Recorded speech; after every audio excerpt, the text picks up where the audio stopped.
আসসালামু আলাইকুম, সবাইকে শুভেচ্ছা জানাচ্ছি। মাসুম মাহবুব। প্রিয় দর্শক, সুন্দর ব্রেকিং সংবাদে আপনাদেরকে আবারও স্বাগত জানাই। আমেরিকা এবং ইসরায়েল যে পরিকল্পনা করেছিল ইরানের রেজিম চেঞ্জ ঘটাবে, এবার সেই বিপদ তাদের ঘাড়ে চেপে বসেছে। যদি এক বাক্যে সংক্ষিপ্ত ওয়ার্ডে বলি, আল্লাহর পরিকল্পনা শ্রেষ্ঠ পরিকল্পনা।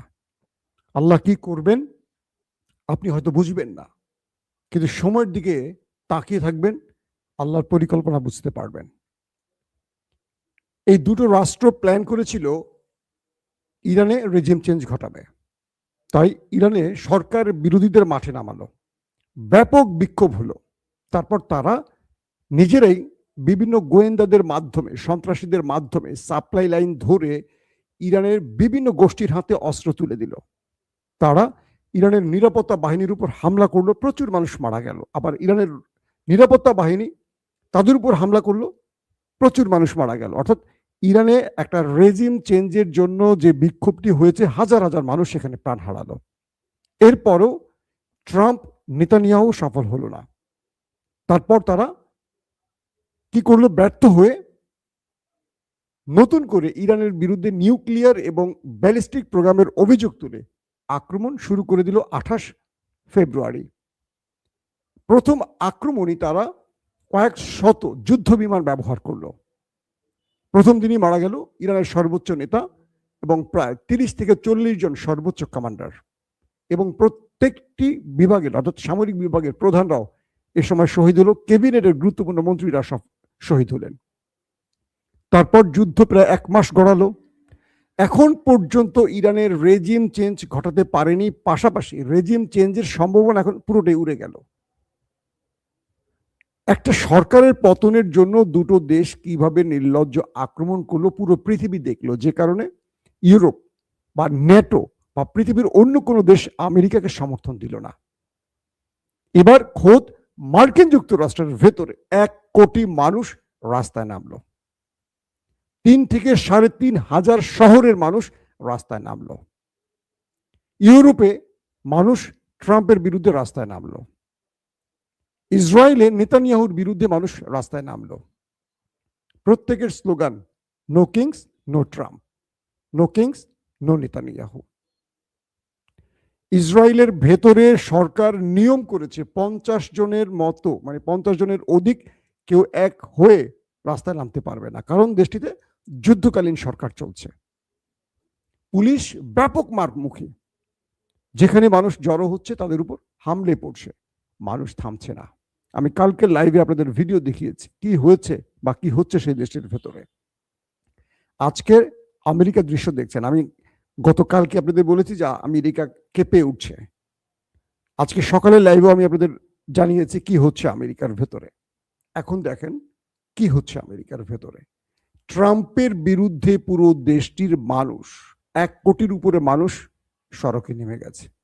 শুধু আমেরিকায় নয়, আমেরিকার বাইরে ইউরোপীয় দেশগুলোতেও সবাই নেমে গেছে। No Trump, no war, no kings slogan উঠছে। ইরানের ভেতরে যে বিক্ষোভ তৈরিতে তারা কাজ করেছে, আজ তাদের দেশের মানুষ তাদের বিরুদ্ধে বিক্ষোভ করছে। উপর দিকে তাকান, আল্লাহর শ্রেষ্ঠত্ব, আল্লাহর পরিকল্পনা আর কিভাবে দেখাবো আপনাদের বলেন?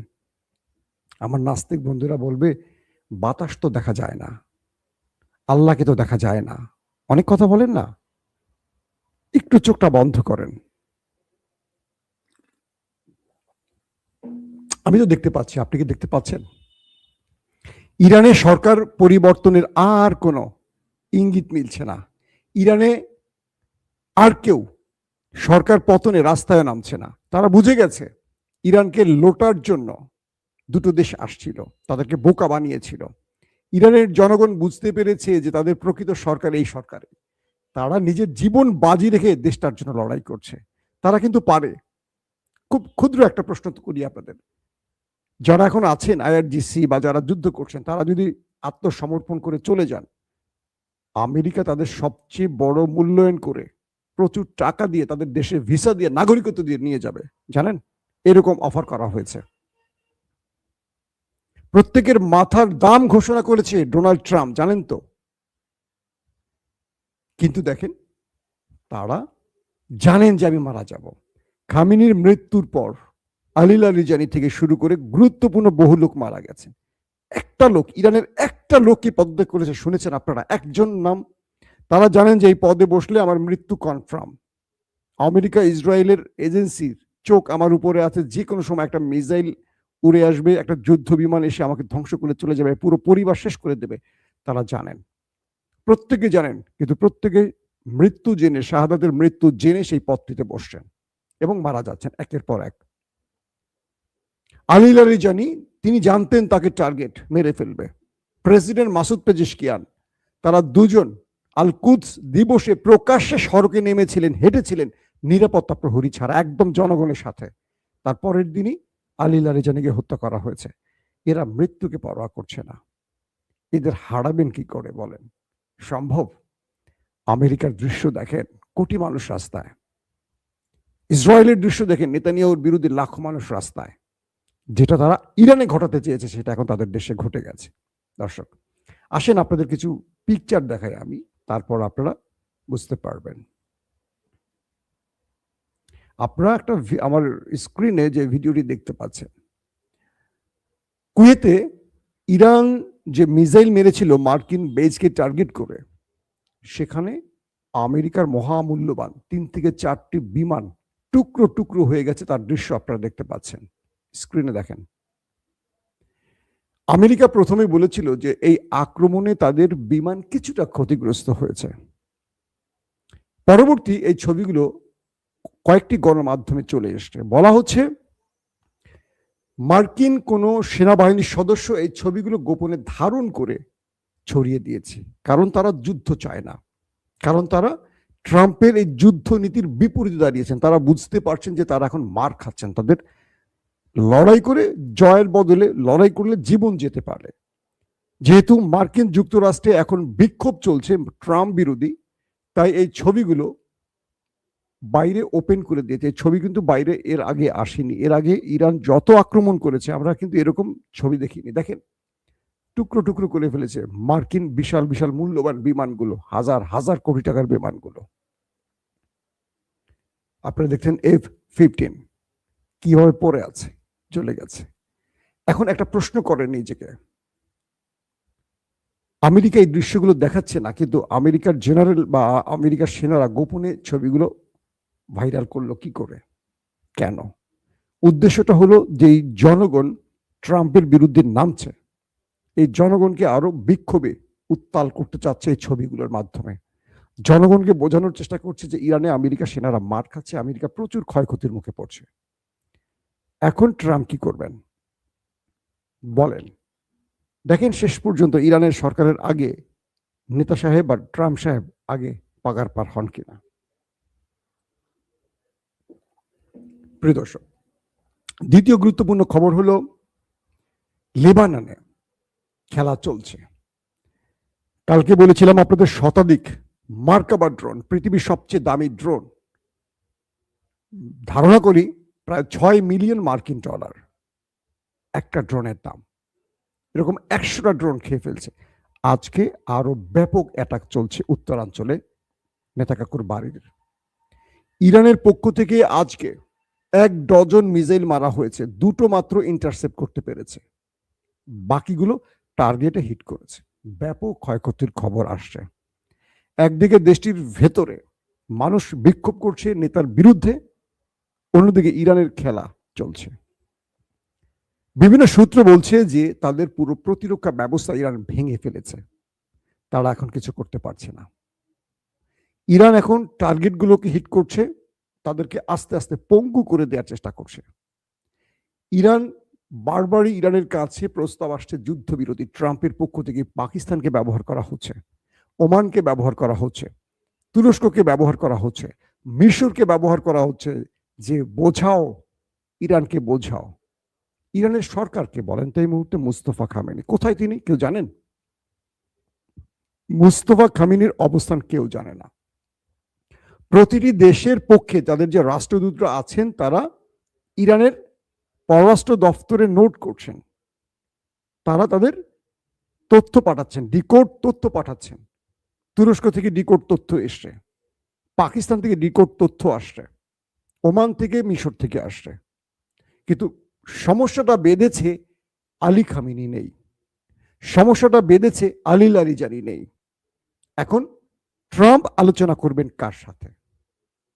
ট্রাম্প এখন মাথায় হাত দিয়ে বলছে যে আমি তো ভুল করেছি, আলোচনার যে মানুষগুলো তাদেরকে মেরে দিয়েছি। এখন বলবেন পররাষ্ট্রমন্ত্রী আব্বাস আরাকচি, না, তিনি কেবল প্রেস রিলিজ পড়ার ক্ষমতা রাখেন। প্রেসিডেন্ট মাসুদ পেজিশকিয়ানের কোনো ক্ষমতা আছে ইরানে? আপনি তো জানেন কিচ্ছু নাই। তিনি পুতুল প্রেসিডেন্ট, রাষ্ট্র চালাচ্ছে মুস্তফা খামেনি আর রাষ্ট্র চালাচ্ছে আইআরজিসি। খামেনির মৃত্যুর পর পুরো কন্ট্রোল আইআরজিসির কমান্ডাররা নিয়ে নিয়েছে, আর নেপথ্যে আছে তাদের মাস্টারমাইন্ড মুস্তফা খামেনি। এখন বিষয়টা হলো ট্রাম্প আলোচনার জন্য কাউকে পাচ্ছেন না। ট্রাম্প নেতানিয়াহুকে বলছে যে তোমার বুদ্ধিতে আমি খামেনিকে মেরে দিয়েছি, ওদের সব শীর্ষ কমান্ডারকে মেরেছি, তোমাকে নিষেধ করেছি আলী লারিজানিকে মেরো না, ওর সাথে আমাদের আলোচনা করতে হবে। তুমি যখন বুঝতে পারছো যে আমি আলোচনা করতে চাই, তুমি ওকে মেরে দিয়েছ। ট্রাম্পের ধমকে সোজা হয়ে গেছে নেতা কাকু, বুঝতে পারছেন? কখনো কখনো নেতার মৃত্যু শত্রুর জন্য লাভ, কখনো কখনো শত্রুর জন্য ভয়ঙ্কর ক্ষতি, সেটা আমেরিকা বুঝতে পারছে। পাকিস্তানের প্রধানমন্ত্রী শাহবাজ শরীফ টেলিফোনে কথা বলেছেন ইরানের প্রেসিডেন্ট মাসুদ পেজিশকিয়ানের সাথে। তিনি তার টুইটে তাকে শুভেচ্ছা জানিয়েছেন। কিন্তু প্রেসিডেন্ট কি করবেন? এই যুদ্ধ বন্ধের ক্ষমতা তার আছে? বলেন, আপনিই বলেন। নাই। তিনি রাষ্ট্রের প্রধান নির্বাহী নন। ইরান রাষ্ট্রের প্রধান নির্বাহী বা যুদ্ধ বন্ধ, যুদ্ধ শুরু করা, এই বড় বড় দায়িত্ব বা নির্দেশ দেওয়ার ক্ষমতা একমাত্র সুপ্রিম লিডার, যেটা মুস্তফা খামেনি বা তার আগে তার পিতার ছিল। এই মুহূর্তে এই অবস্থা আছে। এর আগে তো গতকালকে আপনাদের খবর দিয়েছিলাম যে আরব আমিরাত ভাড়া করে এনেছিল ইউক্রেনের ড্রোন বিশেষজ্ঞদের, এবং ড্রোন যে কিভাবে ড্রোন মানে ইরানের ড্রোনকে ইন্টারসেপ্ট করা যায়। কারণ রাশিয়ার ড্রোন ইউক্রেন ইন্টারসেপ্ট করেছিল, সেই বিশেষজ্ঞ টিমকে আরব আমিরাত প্রচুর টাকা দিয়ে ভাড়া করে এনেছিল। আরব আমিরাত কাকে? মার্কিন বন্ধু ইউক্রেনের প্রায় 30 জনের অধিক ড্রোন বিশেষজ্ঞদের এনে বলছে যে তোমরা, তোমাদের যত টাকা লাগে আমরা দেব, তোমরা আমাদের রক্ষা করো, ইরানের হাত থেকে রক্ষা করো। ইরান কি করছে? যখন টের পাইছে যে ইউক্রেনের বিশেষজ্ঞরা আসছে তাদের ড্রোন ঠেকাতে, মারছে ধাম ধাম কয়েকটা ড্রোন। মানে ওরা আসছে ড্রোন ঠেকাইতে, ওখানে মিসাইল নামের ড্রোনই মারছে। 21টাই নাকি ওপারে চলে গেছে। 21 জন ইউক্রেনীয় ড্রোন বিশেষজ্ঞ শু করে চলে গেছে বিনা টিকেটে উপরে। ইরানের খেলা বুঝতে পারছেন কোন লেভেলে চলছে এখন? আরব আমিরাত মাথায় হাত দিয়ে বলছে, ভাই তোদেরকে আনছি ড্রোন থেকে আমাদের বাঁচাতে, তোরা এই ড্রোন হয়ে উপরে চলে গেলি, এটা কি করলি ভাই তোরা? মার্কিন টার্গেটগুলোতে কালকে মার্কিন যুক্তরাষ্ট্রের দুটো বৃহৎ টার্গেট, সৌদি আরবের প্রিন্স সুলতান বিমান ঘাঁটি আর কুয়েতের একটি জলপথে একটা বিশাল বহর খার্ক আইল্যান্ডে প্রবেশের চেষ্টা করছে, ইরানের খার্ক আইল্যান্ড, যেখানে 90% তেলের এক্সপোর্ট হয় ইরানের। ইরানের দুটো জায়গায় ম্যাসিভ আকারে হিট করে 500 জনকে ওপারে পাঠিয়েছে। ইরানের যিনি মুখপাত্র, সেনাবাহিনী বা আইআরজিসির যে মুখপাত্র ইব্রাহিম, আপনারা তাকে দেখেছেন, খুবই স্মার্ট একটা ছেলে, তিনি জানিয়েছেন। শুধু তিনি জানাননি, সঙ্গে সঙ্গে আরেকজন জানিয়েছে। কে জানেন সে? ওয়াশিংটন পোস্ট, মার্কিন গণমাধ্যম। তারা বলেছে দেখেন, এখন চিন্তা করেন এই তথ্যটা পুরোপুরি সত্য হোক আর মিথ্যা হোক, মানে এই তথ্য তো মিথ্যা না, এটার একটা সংখ্যা ধরেন কম বেশি আছে। এখন একটা সেকেন্ড দর্শক, আমি আপনাদের একটা ভিডিও দেখাতে চাই। আমি যার নামটি বলেছিলাম মিস্টার ইব্রাহিম, তাকে একটু দেখাবো। যখন এই লড়াই চলছে, গতকালকে তার একটা, মানে গত পরশু দিন তার একটা ভিডিও সোশ্যাল মিডিয়া এসছে। আমি যতটুকু চেষ্টা করেছিলাম এটা এআই কিনা, বড় বড় গণমাধ্যমগুলো বলছে এটা এআই নয়। আসেন সেই ভিডিওটা আমি আপনাদের দেখাই। ইব্রাহিম যখন লড়াই চলছে, সামরিক বাহিনীর মুখপাত্র ইব্রাহিম তিনি কি করছেন? আমার ছেলেকে, প্রিয় বাবু, প্রিয় বাবু, ईरान के आर्मी कमांडर इब्राहिम जुल्फिकारी, उनकी ये 15 सेकंड की वीडियो पूरी दुनिया की मीडिया मिलके भी इस वीडियो का मुकाबला नहीं कर पा रही है। ये देखने में जितने हैंडसम है उससे कई ज्यादा। আপনারা যে স্ক্রিনে ভিডিওটা দেখতে পাচ্ছেন এই সেই ইব্রাহিম যে আইআরজিসির মুখপাত্র, প্রতিটা যুদ্ধের তথ্য তিনি দিয়ে থাকেন গণমাধ্যমে। দেখেন ভালো করে ফুটেজটা দেখেন আপনারা, আমি আবার আপনাদের দেখানোর চেষ্টা করছি। তিনি এটা কি স্টেট কি জানি বলে, স্টেট বোর্ড না কি বলে, যেটা পায়ে করে ঘুরে। প্রিয়, আমার ছেলে আরেক রুমে বসে বসে টিভি দেখছে, আমার ছেলেটা ভালো বলতে পারে, তার এরকম একটা আছে। তো এই যে এটা কি নামটা যেন কি বললো, যেটা পা দিয়ে ইয়ে করে, স্কিট বোর্ড। হ্যাঁ প্রিয় আমাকে জানালো স্কিট বোর্ড। দেখেন তার চেহারাও দেখেন, হিরো হিরো চেহারা। আবার দেখেন তিনি স্কিট বোর্ডে করে হাতে সেলফি স্টিক নিয়ে ড্রিঙ্কস, হালাল ড্রিঙ্কস, সফট ড্রিঙ্কস খাচ্ছে। পিছন থেকে দেখেন আপনারা ভালো করে, মিসাইল যাচ্ছে আমাদের ট্রাম্প চাচু আর নেতা কাকুর উদ্দেশ্যে, আর ট্রাক সাজানো ট্রাক ফুটেজ দেখতে পাচ্ছেন। ইরান কোন মুডে আছে বলেন? এদের চেহারা দেখে মনে হচ্ছে ইরান কোনো টেনশনে আছে? আপনারা বলেন তো, এই ফুটেজটা দেখে বলেন আপনারা কি মুডে মনে হচ্ছে তাদেরকে? তার চেহারা দেখছেন, হিরো হিরো চেহারা, বুঝতে পারছেন? আপনি কাদেরকে পরাজিত করবেন? যারা মৃত্যুকে পরোয়া করে না, তাদের হারানো যায় কখনো শুনছেন? যার মাথার দাম ঘোষণা করেছে আমেরিকা, তিনি এক হাতে ড্রিঙ্কস, এক হাতে সেলফি স্টিক, পায়ে স্টিক বোর্ড, যেটা আমাদের বাচ্চারা দেখুন পায়ে দিয়ে খেলে, সে ওপেন সড়কে ইরানি মিসাইল ভর্তি ট্রাক পেছনে, এবং পেছন থেকে একটি মিসাইল আমাদের নেতা কাকু এবং ট্রাম্প কাকুর উদ্দেশ্যে পাঠানো হয়েছে। কয়েকটি অথেন্টিক গ্রুপ বলছে এটা এআই নয়, এবং কিছু গণমাধ্যমে দাবি করেছে এটা, যারা ফ্যাক্ট চেকিং করেন। আমি যতটুকু জেনেছি, এই ইরানকে হারাবেন কি করে? সম্ভব? ইরান বলেছে শত্রুকে কোন পর্যায়ে আঘাত, এদিকে নতুন একটা দাবি তথ্য আসছে, চীন রেয়ার আর্থ এলিমেন্ট তারা আর দেবে না আমেরিকাকে। আমেরিকা যে F-15 বা আমেরিকা যে F-35 বা তারা যে যুদ্ধ বিমানগুলো ধ্বংস হয়েছে ইরানের আক্রমণ, তাদের যে মিসাইল, এগুলো তো যে স্টিলথ ব্যবহার করে, রেয়ার আর্থ এলিমেন্ট বলা হয় এটাকে, এগুলো চীন থেকে আনা হয়। চীন বলে দিয়েছে তারা আমেরিকাকে আর এগুলো বিক্রি করবে না, এগুলো দেবে না।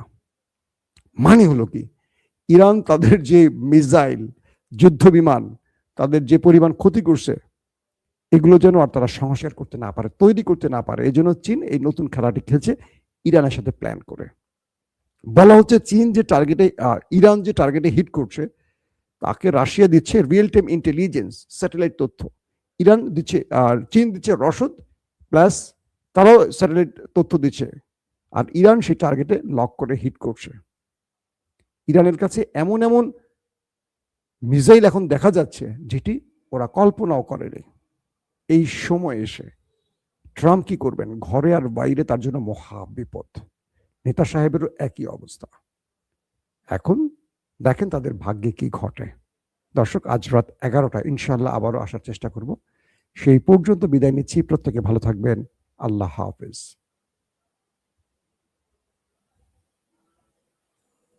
ওপেন দাইস মানে সত্যকে সত্য বলা, মিথ্যেকে মিথ্যে বলা। আমরা শোনা কথা নয়, চোখে যা দেখি তাই বলি।